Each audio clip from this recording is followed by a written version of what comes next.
Hey guys, the Wood Craftsman here. So this is the follow-up review of using the Sherwin-Williams Waterborne finish systems, mostly reviewing the use of the Sayerlack Hydroplus Waterborne finish. First of all, I guess what I want to kind of say up front is this test was solely done on my behalf. I wasn't asked by anyone to do this. This is something that I've wanted to do for quite some time. The only thing that was recommended is I was pointed in the direction by an individual from Sherwin-Williams saying, hey, if you like the Chem Aqua Plus, you might want to try the Sayerlack Hydro Plus, which we feel is an improvement over the Chem Aqua Plus. And I'm always looking to improve or try new things. And I've always in the back of my mind that if I ever have to go back, if I have to go into water for whatever reason, I want to be prepared to do it. I read a lot of old forums on WoodWeb talking about waterborne finishing. And there's some people that just swear up and down that waterborne is the absolute worst thing you could possibly spray. And more so, when I'm looking at some of these comments, they're from like 2007, 2008. And back then, you know, waterborne was still coming a long ways. I have a waterborne experience. Back in 2000 to 2002, I was spraying a waterborne finish from a vendor who I'm not going to mention, but it was a very easy to work with finish. The top coat had a very high viscosity, had a very good vertical hang. The wipe stains were identical to working with to a solvent. The sealer powdered out nice. Overall, it was a really nice product, but I stopped buying from them for a lot of other reasons, for things that were going on in the background and their side that I just really wasn't comfortable with, so I moved back into solvent. But I ran for about 2 years with that product line, and it actually worked very well, and I had no callbacks. Nobody for finish failure of any kind. So with that being said, I'm going to get right into the waterborne here. The wipe stain side of this was basically the same thing. It was the Sherwin-Williams Sherwood water reducible wiping stain. The facilities manager at the local chemical coatings division actually was nice enough to get me some samples for this. Basically, he got me a quart of somebody else's wiping stain. This is actually the color right here. It's definitely not a color I'm really fond of. I thought it looked better on oak, but now that I look at it now, it's just way too green for me. And I didn't know what color the stain was at first. They just told me, it said, I think it's like a medium brown. And this is not really a medium brown. But again, it was a sample to try. So really on the wipe stain side, nothing had really changed. I was really kind of hoping to actually try some Sayerlack stain. But when it comes to the stain side of Sayerlack, the stains aren't really fully readily available yet in all product finish stores. It's really more so the coatings themselves are the ones becoming more popular. And any chemical coatings or product finishes store or branch is typically designed to do custom matching anyways, whether it's a sheen, a pigmented coating, a stain, a toner, whichever, they're capable of doing that. So they just gave me a quart of somebody else's stain. The one thing I did notice with the water reducible stain when I did this was it seemed to dry very quickly, a lot quicker than I remembered it to be. I'm kind of questioning if this particular stain has had a adjustment to the solvents that are in it. Even though it's a waterborne, there's still some co-solvents in there. I wonder if they had adjusted the dry time on it to meet a specific finishing schedule, or they wanted to get to a certain step in the process after a certain period of time, which could very well be. But as far as working with the stain, it definitely was a little bit more of a challenge to work with compared to traditional solvent. But there's some things that you have to kind of get your mind around, understanding that waterborne stains in general dry a lot quicker than a solvent-borne stain, because you don't have the nice solvents that you do in a solvent-based stain, such as mineral spirits, a little bit of xylene, some naphtha, all those medium or slower solvents that keep a wipe stain open longer or help it penetrate a little bit more. When it comes to water, it's a lot of water, and there's some co-solvents. They're typically something like propylene glycol, maybe a little bit of butyl acetate, but really more so of, like I said, the propylene glycol, glycol ether to make the stain do what it's supposed to do. Now, I didn't have a chance to look at the SDS before I had started putting up this video, but what I can tell you is when it comes to the health hazards of this, both the Hydroplus and the wipe stain still have, if you're going by the HMIS rating, they still have a number 2 for health. When it comes to flammability and reactivity, they're both sitting at 0. So as far as a fire hazard, they're not even a hazard. When it comes to health, there's still concerns of using respirator and proper PPE. So as you saw in the video, I was wearing gloves most of the time when I was even doing the spraying, but for surely when I was staining. And then when I was actually doing the spraying, I was actually still using a respirator. So even though it's waterborne, or some people call it water-based, there's still health concerns that you still need to be aware of during the application side of it. As far as when the coating is dried and flashed off, there's nothing. These are done 24 hours. There's nothing on these. That's the one thing I've noticed when I walked in the shop, is that there is no odor. There is no odor of any solvents lingering around. It's odorless. Even when these are drying, it's such a very, very little odor. So that is one pleasant thing about it. When it comes to grain raise is one thing that's always been associated with water that gives waterborne a bad reputation for people who are going from solvent to water who are trying water. Grain raise is the enemy of a waterborne finish. It's always been a problem. It still is partially a problem, but over the years, everybody's found ways to minimize it or reduce it or almost eliminate it. Now, what I have to say is the grain raise more so on this came from the stain than the actual Hydrocoat or the Hydroplus waterborne finish. A reason I say it is off camera, I actually did a piece of birch plywood that I just sanded with 180 grit, and I sprayed it with the first coat of the seal coat of the Hydroplus. And I did that to dial in the pressures because I didn't really want to be learning on the doors to have a lot of orange peel. I wanted to be able to dial it on a scrap piece. So I sprayed the scrap piece and I let it dry. I was amazed as far as the little bit, if any, fuzz that was on that piece of birch. Now, oak is going to be slightly different, but these two oak doors here, one has a pre-seal on it, one does not. And as far as the difference, I do not physically feel a difference between the two. I can't say that one feels any better than the other, even though this door here technically had a pre-seal to pre-raise the grain, and this one did not. So I think if there is any grain raise at all, the next coat just basically covers it up after you do the finals, after you do your scuff sanding. Talking more about the Hydroplus now, getting off of the stain, because the stain pretty much didn't change from my last 2 reviews. The Hydroplus is quite different than the Chem Aqua Plus from the Sherwood side. As I mentioned earlier, the viscosity is a lot higher. A quick reference to compare the two, I would say the viscosity on the Chem Aqua Plus is identical to 5W30 motor oil. It's got a little bit of body to it, but it's not super thick and it's not super thin. The viscosity on the Hydroplus from Sayerlack is significantly higher. It's like 5W30 motor oil at 20 to below 0. It's a lot thicker, so it's almost like 80-90 rear axle lubricant.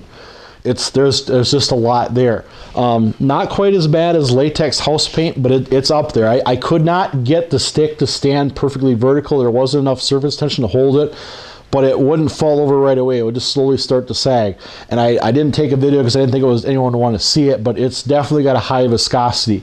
Now the viscosity ranges, if I think of them, I'll put them in the video here, but I know that the Sayerlack Hydroplus is a viscosity reading of a range of 17 to 22 seconds in a Zon Easy number 5. Now, in correlation to something more common, such as a Zon Easy number 2, there is no chart that compares the two because the Zon, I think, drops off at this particular seconds. and the number 5 just basically starts right above that.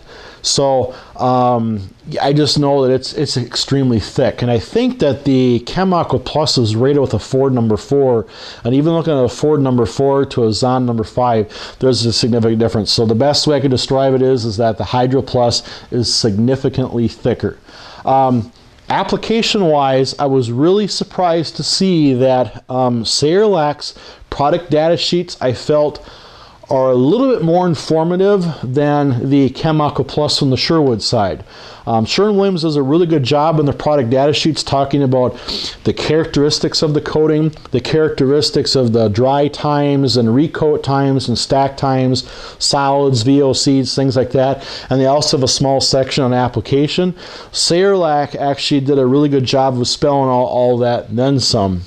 Surprisingly, both the Sherwin-Williams Sherwood Chem Aqua Plus and the Sayerlack Hydroplus both listed the 4 common methods of application, which include conventional, HVLP, airless, and air-assisted airless. And ironically, because I use air-assisted airless, and that's what I want to do, they both basically recommended the same settings. They recommended 450 to 850 psi fluid pressure, 15 to 20 psi atomizing air with a tip orifice of 11 to 13 thousandths. And ironically, it was the same for the Chem Aqua Plus and the Hydro Plus, even though the viscosities are significantly different. So the coating, when I set the 1014 up for spraying the Hydro Plus, I started about 600 pounds and I felt that the gun was very starved, so I got it to about 750. Now I was using a Kremlin tip. It's a number 9 152, which is a 12 thousandths orifice. Typically for my high build pre-cat and the pre-catalyzed sealer, I use a 15 thousandths tip, so I definitely felt that I was being restricted by using a smaller tip. But it actually forced me to visually pay attention to what I was doing, because with the Waterborne coatings, the nice thing about them is you get an instant visual feedback showing you how thick your film is based on the opacity or the opaqueness of the film you're laying down.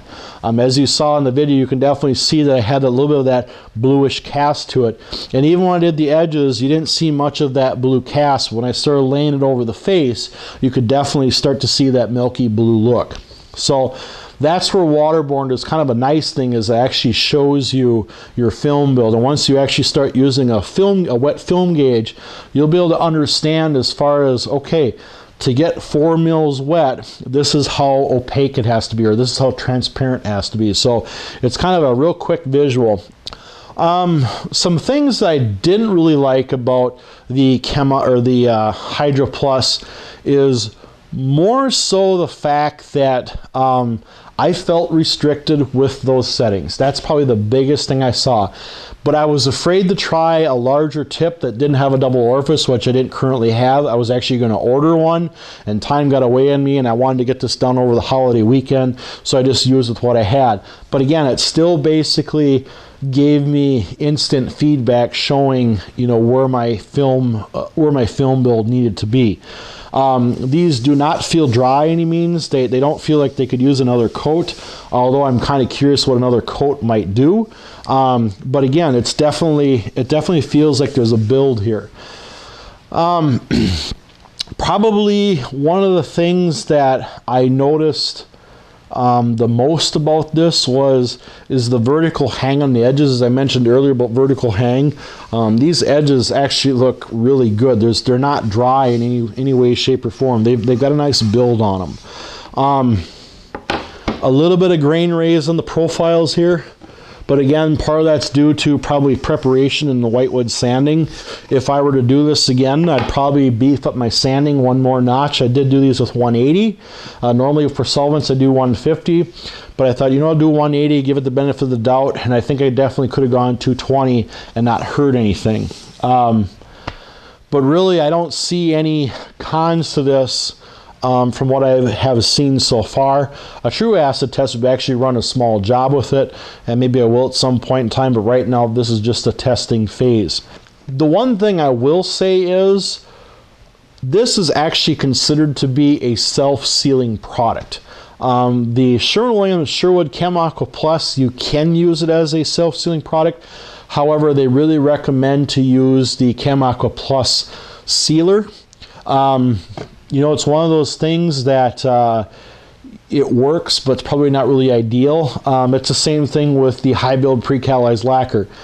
It's designed to be used as a self-seal, but if you want to enhance it for better moisture protection, it's recommended to use a vinyl sealer underneath it. The thing I will say though about the seal sanding, being that I used the Sherwin-Williams Sherwood Chem Aqua Plus in the previous video and the original video as a self-seal, the Chem Aqua Plus didn't really powder out as what I thought it would be. I didn't have any media here that would really made it chalk up like what I thought it would. Ironically enough, when I sprayed out the Hydroplus from Sayerlack, I was very surprised on how well it chalked out. I'm a big believer in these pads here. These are called Rhino Soft. They're put out by Endasa. I get these from I think called Finishing Focus. I actually bought a big roll of this. But you can get these in boxes of 20 in a pad about this size. You can buy a roll of like 75 feet. And if I did the math correctly, if you buy the roll, it's significantly cheaper than buying the boxes. But this is a 320 grit aluminum oxide, I believe. I'm not sure. I'll have to verify that. But this stuff actually worked amazingly well for chalking out the first coat as a sealer. It just, as you saw in the video, it just powdered out white. That's something I never saw in a waterborne finish before. Now, somebody might say, well, if it sands up that easy, it must not have a very good abrasion resistance. That is a fair comment to say. However, you got to remember that a coating is very green for at least a week to 2 weeks, depending on what the actual cure of it is designed to be, to reach as far as what the length, the time length or the time span is to require a full cure. Yeah, these doors are 24 hours old and they're green yet. But as far as scratch resistance, I mean, I'm just digging into here a little bit. If this is a pre-cat lacquer, I'm pretty sure I'd have a mar in it by now, just for the simple reason that of the resins, how the resins are built up, how they build up the film. But I was just amazed as far as how it chalked up. I didn't have to find a paper to work with Waterborne, because like I said, with the Chem Aqua Plus, I think I ended up using one of them 3M purple sponges to get it to do something fairly decent.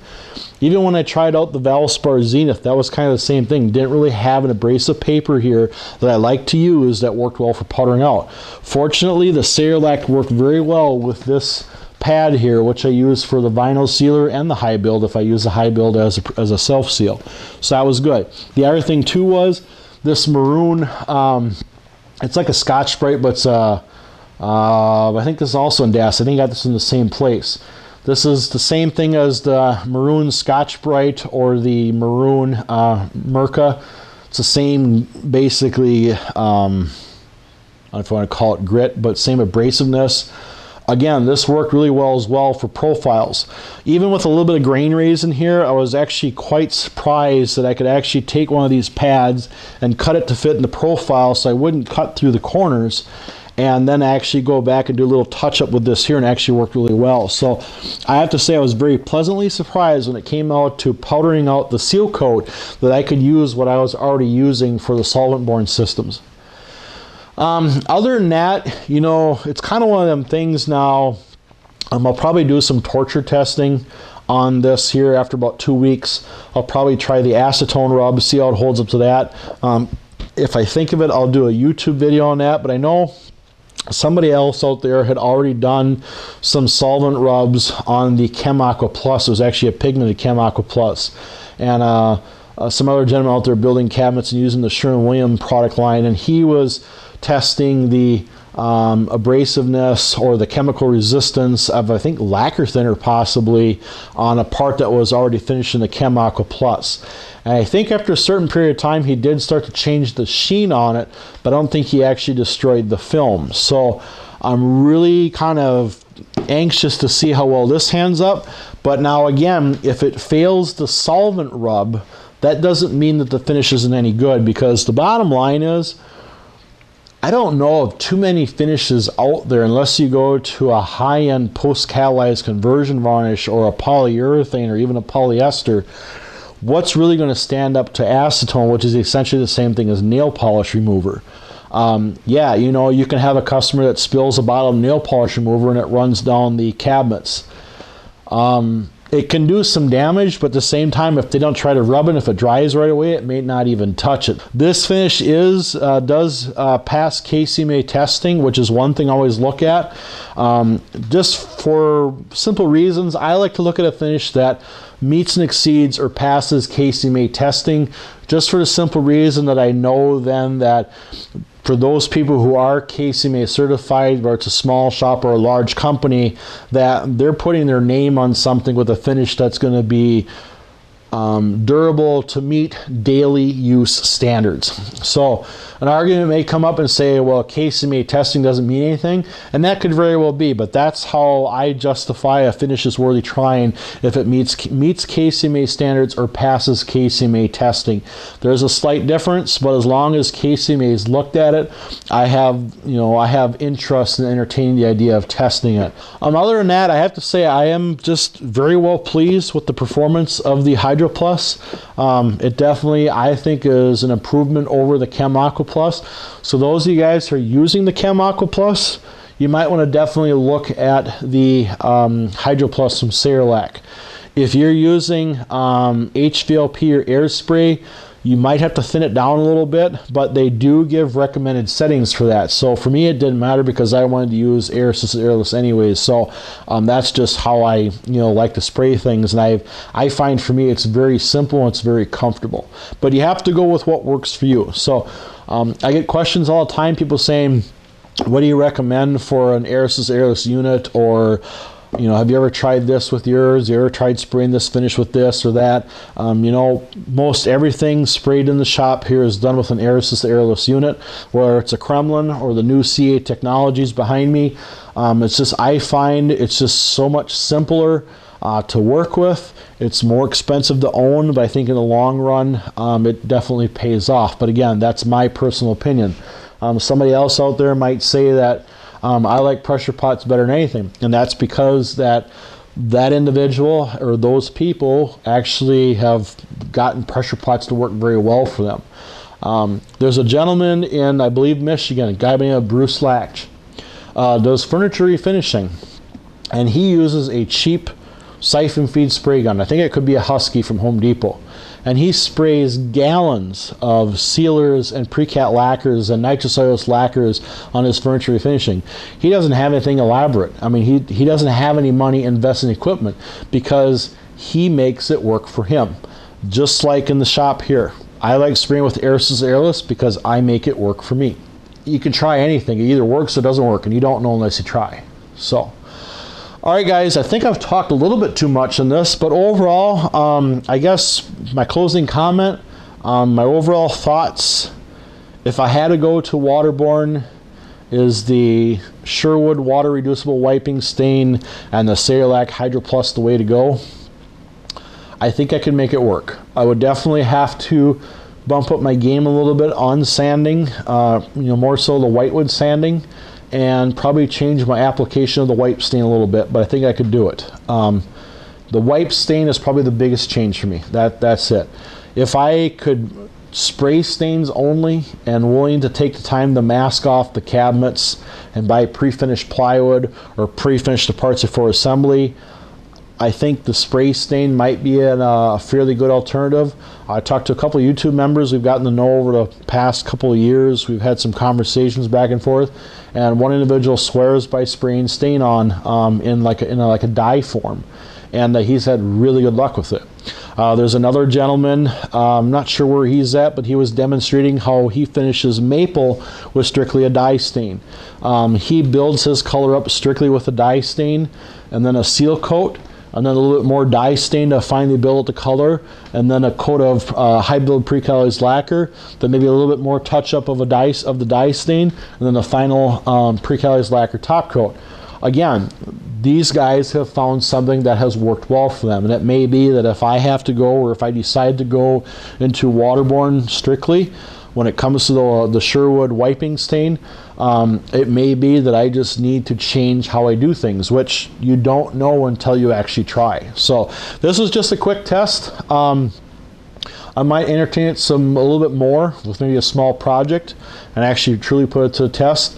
But other than that, that's it. So hopefully you guys enjoyed this. Be sure to leave comments down below if you want to know more. I'll do the best I can to answer it. You know, like I said, Waterborne is not for everybody.